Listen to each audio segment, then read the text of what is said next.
السلام عليكم، ازيكم يا حبايبي؟ عاملين ايه؟ ان شاء الله يا رب تكونوا دايما بألف خير وصحة وسعادة. مكملين مع بعض ان شاء الله نواعم العيد. هنعمل مع بعض النهارده بسكوت النشادر. معايا طبعا دقيق الكوثر زي ما انتوا عارفين، ومعايا كوبايتين الا ربع سمنة من التلاجة، ومعايا كوبايتين سكر بودرة واربع بيضات ومعلقة نشادر ممسوحة ومعلقة ونص معلقة بيكنج باودر ومعلقة بشر برتقال ونص كوباية لبن وكيس فروتة. الفروتة دوت بيدي لون حلو قوي، بيعزز اللون وبيدي برضو طعم البرتقال. هنروح كده مع بعض بقى ايه، نسمي الله. بسم الله الرحمن الرحيم. نشغل كده ايه المضرب الصغنطوط ده، ونحط بقى نبدأ نحط السمنة بتاعتنا. السمنة طبعا خارجة من التلاجة، ما هياش سايحة قوي وما هياش متجمدة قوي، عشان تديكي نتيجة حلوة ان شاء الله. بسم الله. نحط كده السمنة بتاعتنا اهو، ونبدأ بقى ايه نحط مع السكر البودرة بتاعنا. نكون طبعا نخلين السكر البودرة عشان ما يديكي نتيجة حلوة جدا في البسكوت لما تنخليه بعد ما تطحنيه. ان شاء الله احنا متفقين ان احنا نطحن السكر في البيت، عشان ما بره بيحطوا عليه نشا، عشان ايه يبقى البسكوتة بتاعتك مسكرة كده وحلوة. نحط بقى كده السكر بتاعنا كده كله مرة واحدة بس، بالراحه كده عشان ايه ما تعفريش الدنيا، وبالراحه خالص وعلى مهلك. وقبل ما تبداي اي حاجه سمي الله واذكري الله كده اهوت. ان شاء الله ربنا يبارك في الحاجه ويطرح فيها البركه كده ان شاء الله. هنا بقى انا شغلت المضرب على سرعه العاديه يعني عشان ايه السكر ما يطرش. وبعد كده في الأول في الاخر بقى نزود السرعه شويه عشان يديكي ايه يفتح اللون كده بتاع السمنه، ويبقى لونه ايه ابيض فاتح كده وهش وعامل زي الكريم شانتيه بالظبط. كده انا وصلت لمرحله ايه، كل شويه بوقف الخلاط شويه واقلب كده في الجوانب عشان السكر ما يبقاش راكن تحت، عشان كله ايه يتمزج مع بعضه كده ويندمج مع بعضه. كل فتره كده قلبي كده. طبعا ما فيش المضرب ده عندك، عندك المضرب الكهرباء اللي هو باليد دوت، وعندك ايديكي ربنا يديك الصحه كده، وزي ما كنا بنعمل زمان كده بايدينا كانت بتلحق احلى بسكوته والله. بس طبعا بقت متعبه جدا دلوقتي، السكر بيبقى تقيل تحت ايدك. انا معايا اربع بيضات كنت حاطه عليهم الفانيليا بتاعتهم، وهنزل ببيضه بيضه عشان خاطر ايه كل بيضه تتوه شويه في السكر والسمنه. احط التانية، ما تحطيش كله مع بعضه. واللي على فكره البيض طبعا ما يكونش خارج من التلاجة عشان الخليط ما يخرصش معاكي ويفصل منك ايه، ويطرى منك كده. تحطي بيضه بيضه ويكون البيضه بدرجه حراره المطبخ او تكون لسه شارياه مثلا. كده انا حطيت الاربع بيضات بتوعي وحطيت كيس الفروته، وهقلب كده مع بعضه كده واحده واحده كده وعلى مهلك اهو. نقلب كده مع بعض لحد ايه ما كله يخش في قلب بعضه. معايا بقى معلقه بشر البرتقال هحطها، بتدي ريحه جميله جدا جدا جدا وبتعزز اللون برضو. بس طعمه في منتهى الجمال والله العظيم، ريحته كانت ماليه المكان. كانت ريحته حلوه جدا جدا جدا، وانا بشتغل وانا بسوي كل ريحته كانت حلوه قوي قوي قوي. جميل قوي. جربي كده ببشر البرتقال هيديكي نتيجه حلوه جدا. برضو القاعده بتاعتنا ان احنا لازم نكون جايبين الدقيق، حتى لو اكياس لازم ننخله. ان فايده النخل ايه يا ام علي؟ ان هو بيدخلك هوا كده في الحاجه اللي بتعمليها وبترفعها كده وبتبقى جميله جدا جدا. حلو، بيدخل هوا زياده يعني ايه للمعجنات. نخلت الدقيق كده، ومعايا نص معلقه بيكنج باودر هحطها كده على الدقيق، واحط طبعا ايه شويه الملح الصغيرين اللي احنا ايه متفقين عليهم ان هما دايما في المعجنات. رشه ملح صغيره كده على حرف المعلقه. وهنقلب بقى مع بعض كده ايه كل المكونات دي، ندخل كله في بعضه. ومعايا طبعا زي ما انتم شايفين كده ربع كوبايه لبن دافي دافي او برضو بدرجه حراره المطبخ مفيش مشكله خالص. احط بقى النشادر، معلقه كده ممسوحه نشادر، معلقه اكل ممسوحه نشادر. وهتقلبيها. لو اللي عندك النشادر طازه وحلوه هتلاقيها عملت ايه رغوه كده وعملت فوم كده للبن. كده هتعرفي ان النشادر بتاعتك نشطه وحلوه مش مركونه ولا حاجه. بصوا فارت ازاي، هتلاقيها فارت معاكي وتخنت اللبن تقلته كده. هروح بقى احطها ايه على السمنه والسكر اللي احنا ضربناهم مع بعض، وتقلبي بقى. عايزه تحطيهم برضو والخلاط شغال مفيش مشكله. قلبي كده بقى الخليط كله مع بعضه، وهنزل بيه على الدقيق. قلبي كده كله كله يخش في بعضه كده تمام، تقليبه كويسه بس. على فكره هو لونه جميل جدا، بس هي الاضاءه الكاميرا مش موضحه اللون يعني. لونه اصفر وجميل قوي. هنزل بيه كده على الدقيق اللي احنا ايه حاطين عليه البيكنج باودر وحاطين عليه الملح. تمام. بسم الله الرحمن الرحيم. ننزل كده بالخليط بتاعنا. بص الخليط عامل زي الكريم شانتيه بالظبط، خفيف وبيدي نتيجه حلوه جدا لما تدعكيه ويوصل للمرحله دي. تمام. نزلي كده كل دي كلها مقادير، نزلي كله كده، وهبدا بقى بصوابع ايديا والف العجينه. انا مش هدعكها ولا هلتها عشان السمنه ما تهربش من العجين. خلي بالك وحطيها في بالك ان انت ما تعجنيش، يا دوبك تقليب كده بصوابع ايدك بس، لحد ما كل الدقيق يتوه كده في السكر والسمنه. عشان خاطر ايه؟ لو لتيتي العجينه هتهربي السمنه والبسكوته هتطلع منك معضمه ناشفه. فاحنا كده نسمي الله، وتلفي كده، لفي كده بايدك العجينه كده، قلبي من تحت لفوق كده، بصي من تحت لفوق كده، بحيث ان انت ما تعجنهاش خالص، لان دي بسكوته فلازم تكون ايه، السمنه فيها وكل الحواجي اللي احنا حطيناها فيها، ما تلتيش العجينه. خلي بالك من المرحله دي ومن النقطه دي، مهمه جدا جدا. بصي بقى اهو، انا حسيت ان العجينه ناشفه شويه، بس انا عندي على فكره لازم تعرفي ان نتيجه عجينه البسكوت لازم بتبقى قاسيه شويه، يعني جامده سنه، مش زي عجينه الكحك. بصي لازم تبقى ايه، فيها سنه، يعني ايه، عايزه اقول لك ايه، ناشفه يعني شويه، مش طريه. فخلي بالك من النقطه دي، اوعي تحطي سوائل كتير، العجينه تسيح منك حته حته، نقطه نقطه. بس انا كده خلاص اكتفيت، ورحت بقى نضفت ايديا وجيت تمسكيها تختبري بقى العجينه ازاي لما ايدك ما تبقاش فيها عجين. تنضفي ايدك من العجين وتمسكي حته كده وتلفيها في ايديكي وتجربيها كده. لو شققت تبقى عايزه نقطه لبن، ما شققتش وطريت كده بين ايديكي يبقى كده تمام، وعشرة على عشرة زي ما انت شايفه كده.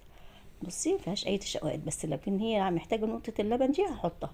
حطي السوائل بتاعتك بالتدريج عشان كل دقيق بيختلف عن التاني.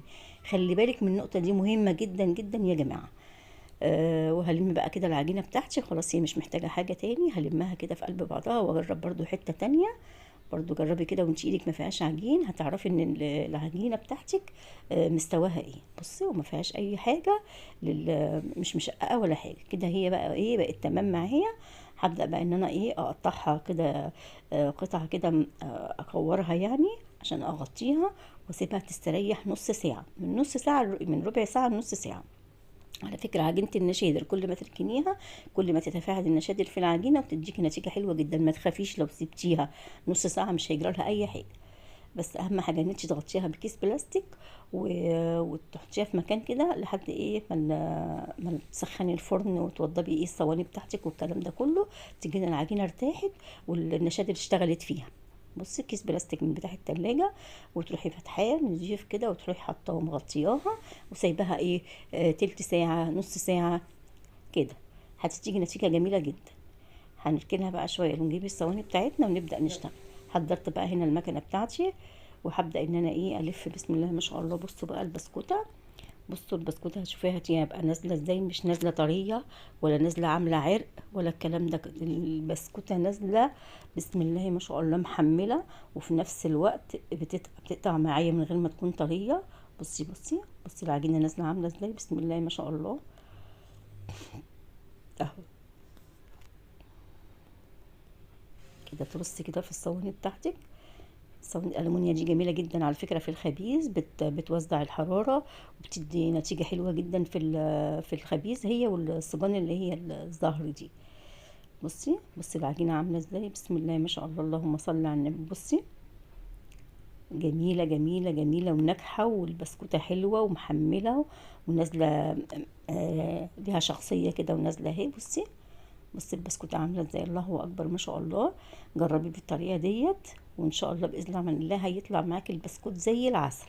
بس اهم حاجه لو وصلتي لحد هنا وما عملتيش لايك للفيديو هزعل منكم، او انا مش بحب ازعل من حد ابدا في رمضان، وخصوصا حبايبي اللي هم انتوا طبعا.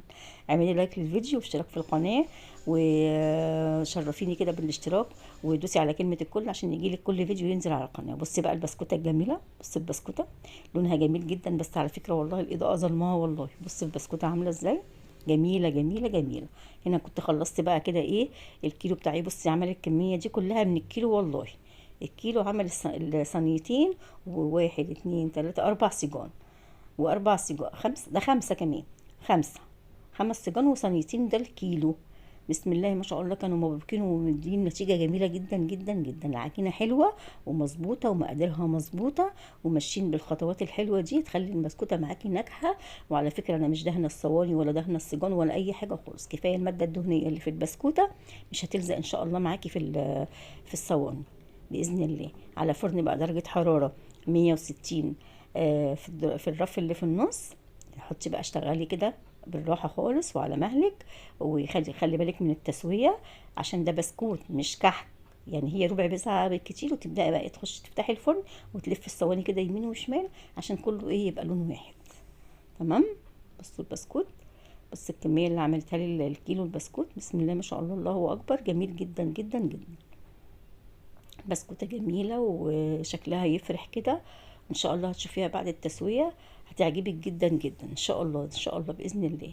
انا هو الاول صينيتين دول انا كنت رصيتهم، فايه دول هبدا بيهم ادخلهم ايه الفرن هم اول حاجه.